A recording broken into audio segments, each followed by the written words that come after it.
आज के वीडियो में हम लोग नियामक ज्यामिति प्रश्नावली 1B को क्लियर करेंगे। तो 1B को क्लियर करने से पहले कुछ मुख्य पॉइंट है, उस पॉइंट को हम लोग समझते हैं।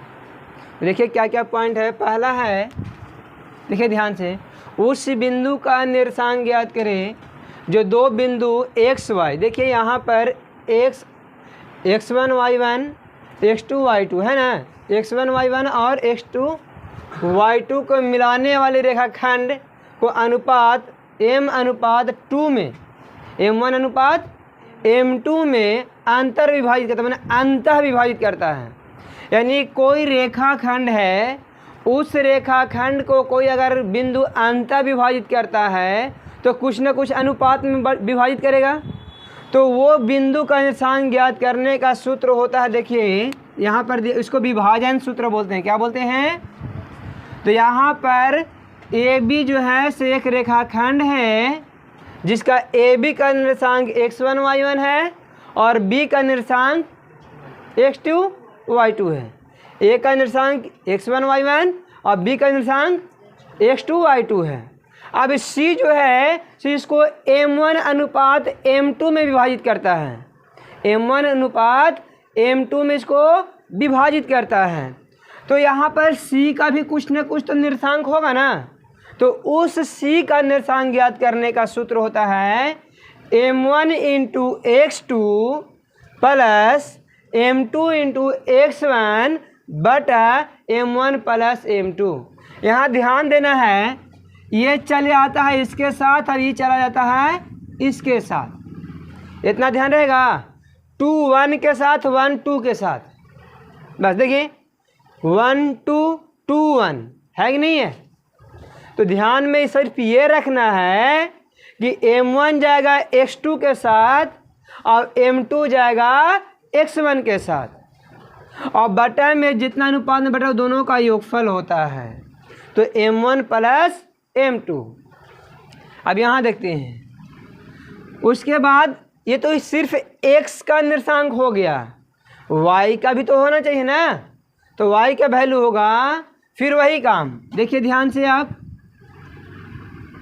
m1 जाएगा y2 के पास और m2 जाएगा y1 के पास। तो देखिए m1 × y2 प्लस क्या होगा m2 × y1 बटा m1 प्लस m2। तो ये सूत्र के मदद से हम लोग C बिंदु का निर्देशांक ज्ञात कर सकते हैं। क्लियर है? अब यदि ये C बिंदु मध्य बिंदु हो, C जो है वो रेखाखंड AB का मध्य बिंदु हो, तो उसके लिए सूत्र होता है x1 प्लस x2 बटा 2 और y1 प्लस y2 बटा 2। फॉर्मूला यही है, इसका सिर्फ शॉर्ट कर दिया गया है। जब मध्य बिंदु होगा तो 1:1 में ना बांटेगा इसको, मध्य बिंदु तो आधा पार्ट्स इधर आधा पार्ट्स उधर, तो 1:1 में इसको बांटा, बराबर अनुपात में बांटेगा ना, 1:1। अब देखिए 1 × x² x2 तो x2 होगा, 1 × x1 तो x1 हो गया, तो x1 प्लस x2 ना रहेगा, बटा में 1 + 1 2।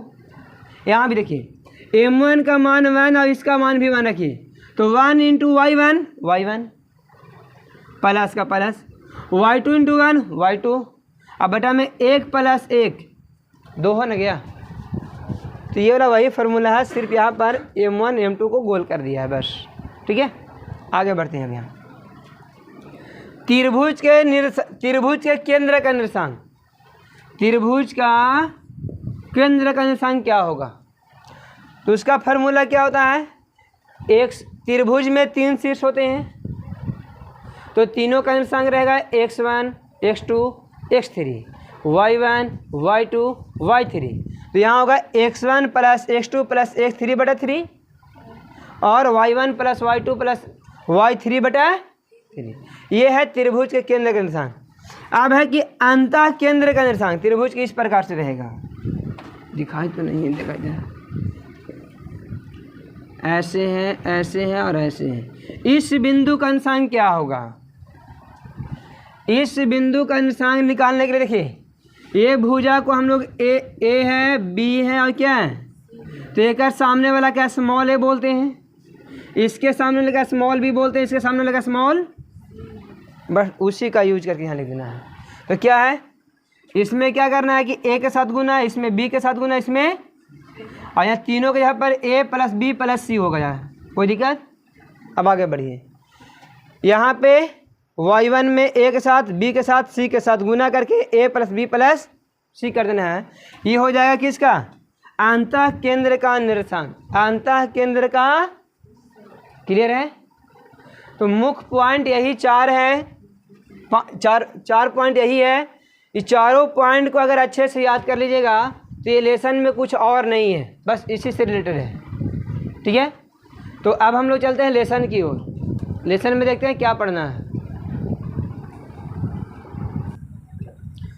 देखिए, तो क्वेश्चन नंबर फर्स्ट दिया हुआ प्रश्नावली 1B का पहला है, उस बिंदु का निर्देशांक ज्ञात कीजिए जो बिंदु,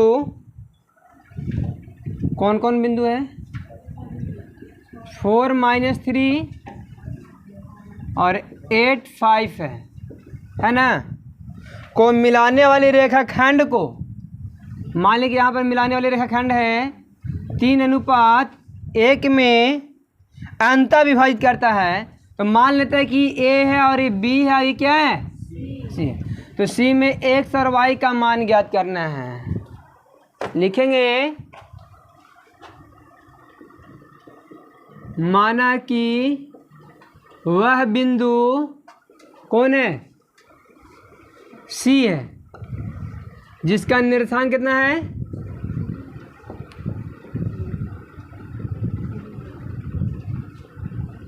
एक्स वाई है ना,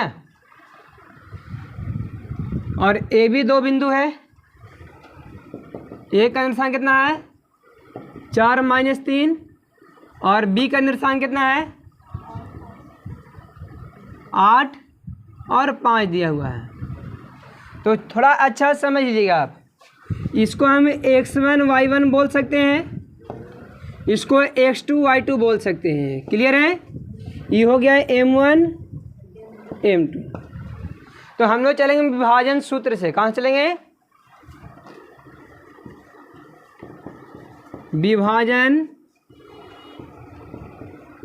सूत्र से। क्या है, बिंदु सी का निर्देशांक, बिंदु सी का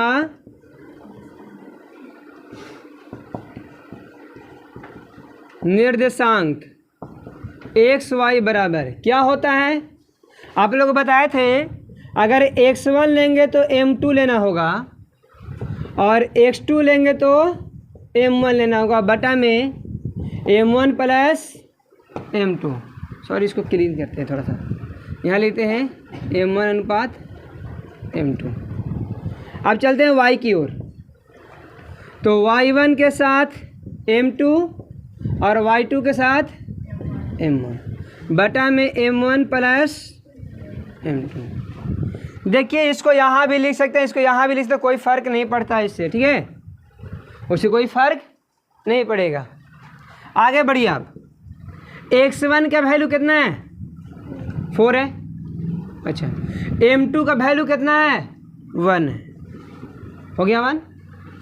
उसके बाद चलते हैं प्लस x2 का वैल्यू कितना है, x2 8 है, और m1 का वैल्यू कितना है, सब यहाँ लिख दे क्या, नहीं ना, चलिए बहुत अच्छा।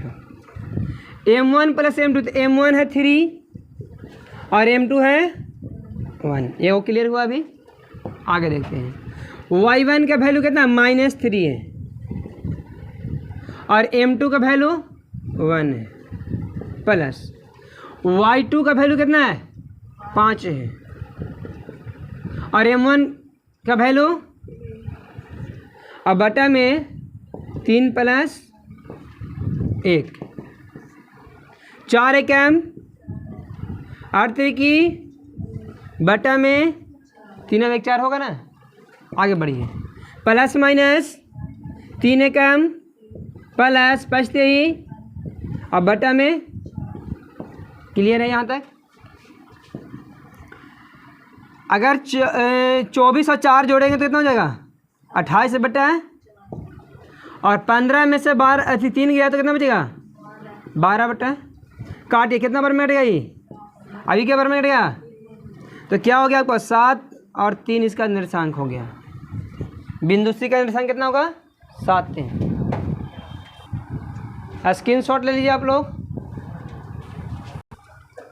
इसका दूसरा आप लोग सेम इसी प्रकार से बना लीजिएगा। क्वेश्चन नंबर 2 को बिल्कुल सेम इसी प्रकार से बनेगा ये। अब क्वेश्चन नंबर 3 देखते हैं। लिखा हुआ है कि बिंदु ए, यदि ए बराबर 0 2, ए बराबर कितना है 0 2 है। उसके बाद बोलता है बी बराबर 3 0 है। रेखाखंड ए बी, ए और बी क्या ये रेखाखंड है, पर P एक बिंदु इस प्रकार है कि P एक बिंदु है इस पर, जो ए बी बटा ए पी बराबर कितना है 5 बटा 2 है। तो P का निर्देशांक ज्ञात कीजिए। P बराबर क्या हुआ है एक्स वाई का मान ज्ञात करना है, एक्स वाई का। चलिए बहुत इजी है ये। सबसे पहले देखिए AP का मान तो 2 दे चुका है, और पूरा रेखाखंड की लंबाई कितना है 5 है, जिसमें 2 ये है तो ये कितना हो जाएगा 3 ही ना होगा नहीं होगा। देखिए BP बराबर क्या होगा AB माइनस AP, तो AB कितना है 5 है टोटल, और AP कितना है 2 है, सॉरी माइनस ना होगा, तो 5 में से 2 गया कितना बचेगा 3 हो गया। तो हम लोग 3 ज्ञात कर लिए, यहाँ पे 3 लिखा हुआ है। अब उसके बाद क्या कर रहे हैं हम लोग को कि यहाँ पर विभाजन सूत्र से फिर से मान निकाल देना है। यहाँ पर जो रेशियो निकल के आया हम लोग को 2:3 आ गया। ए का निर्देशांक है 0 2 और बी का निर्देशांक है 3 0, तो पी का निर्देशांक एक्स वाई हो गया ना जी। तो एक्स वाई का मान निकालना है, तो कौन सूत्र से निकालेंगे विभाजन सूत्र से। देखेंगे यहाँ पे विभाजन सूत्र से बिंदु P का निर्देशांक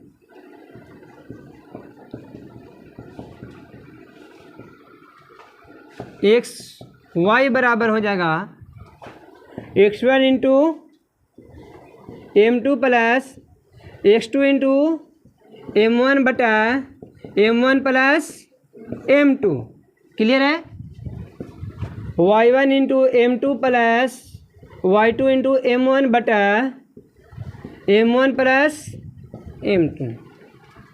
आप देख सकते हैं यहाँ पर कि x1 y1 हो गया, ये x2 y2 हो गया, ये क्लियर है ना। तब इस सबका वैल्यू आपको मालूम है, ये हो गया m1 m2। सबका वैल्यू आपका मालूम हो चुका है, तो निकाल सकते हैं इजली। कैसे, x1 का वैल्यू कितना है बाबू 0, और 0 गुने अगर 2 करेंगे तो क्या हो जाएगा वो 0 ही ना रहेगा, प्लस x2 का वैल्यू कितना है 3, और m1 का वैल्यू कितना है 2, तो 3 इंटू 2 कितना हो गया, डायरेक्ट लिख रहे हैं, बना के लिखे हैं। चलिए देखिए 0 गुने 3 प्लस x2 कितना है 3 गुने 2 बटा 2 प्लस 3। क्लियर है। ये कितना है y1 2 है, और m2 कितना है 3, y2 कितना है और m2 कितना है, सॉरी यहाँ पर m2 यहाँ m1 नहीं होगा जी, ठीक तो है, ठीक है ठीक है। m1 कितना है बटा में कितना 2 प्लस 3 बन गया। 0 गुने 3 0, और 3 दूनी, यहाँ कितना हो गया 3 2 5, यहाँ ये तो ख़त्म हो गया। 3 दूनी बटा, आंसर है बिंदु P का निर्देशांक निकल गया। तो आप लोग तीसरा के दूसरा खुद देख लीजिएगा, सेम वही प्रोसेस है, बना लीजिएगा। अब चौथा देखते हैं, बोलता है कि बिंदु 2 माइनस 3 उसके बाद और 6 5 और एक और बिंदु है, सॉरी 5 6 कि मिलाने वाले रेखाखंड एक्स अक्ष के किस अनुपात में बांटेगा, एक्स अक्ष के किस अनुपात में बांटेगा। एक्स अक्ष को किस अनुपात में बांटने के लिए बोल रहा है, तो यहाँ पर एक्स 0 हो जाएगा, क्योंकि यहाँ एक्स अक्ष पर वाई का मान कितना होता है, 0 ही ना होता है।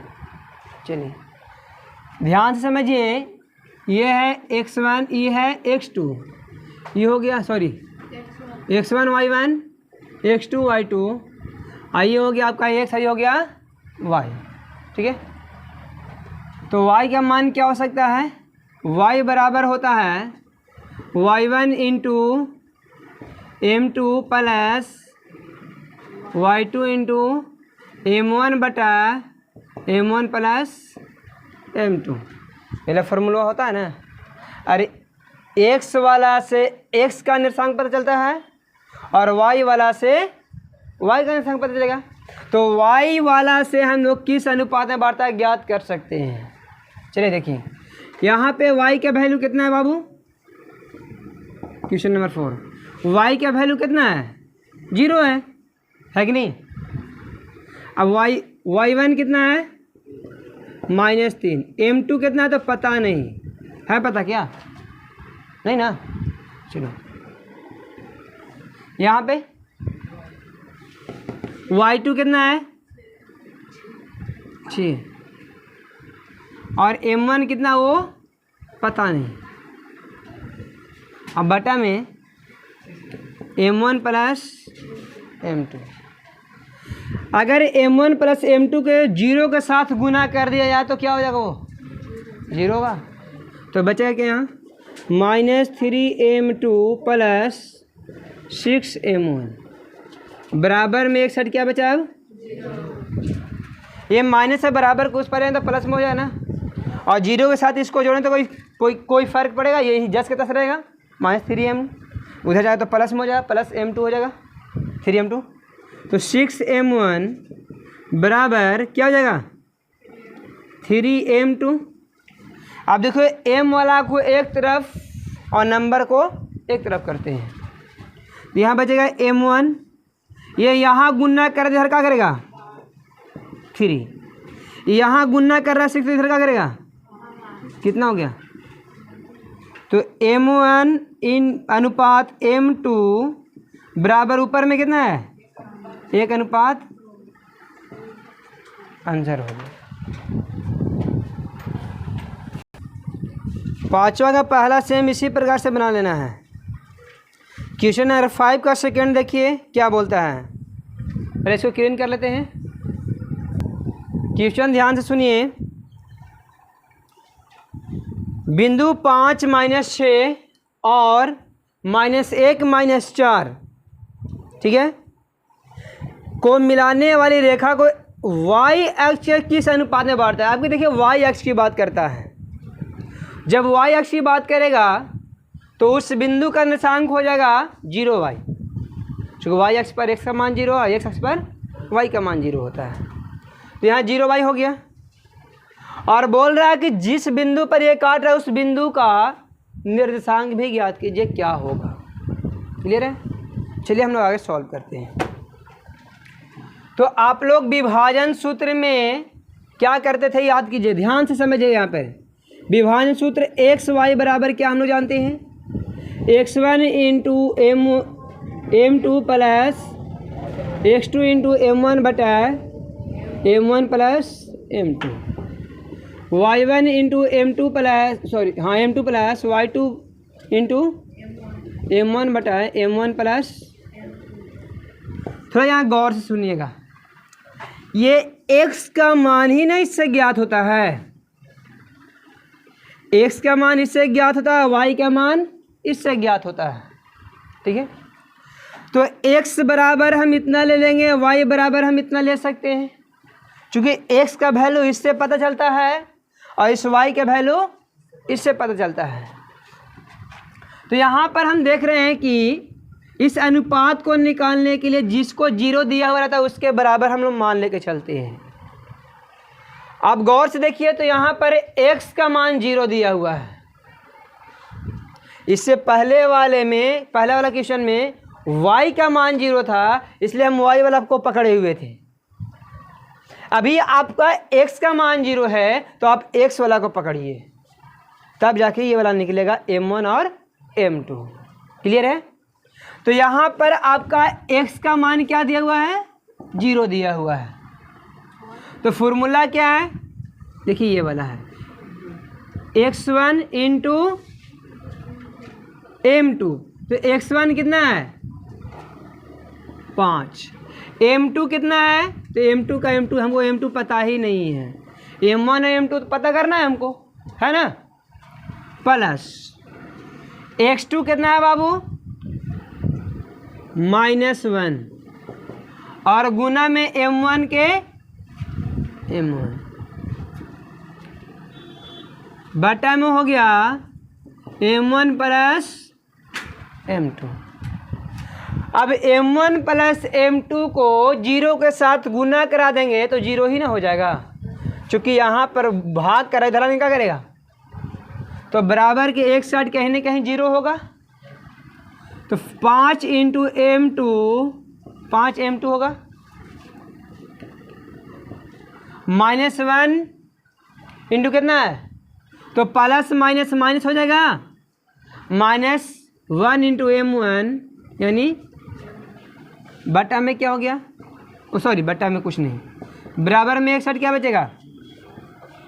इधर लिखिए 0 या उधर लिखिए 0, कोई फर्क नहीं पड़ता है। चलिए 5 m2 बटा बराबर में इधर माइनस में उधर है तो कुछ मिलेगा।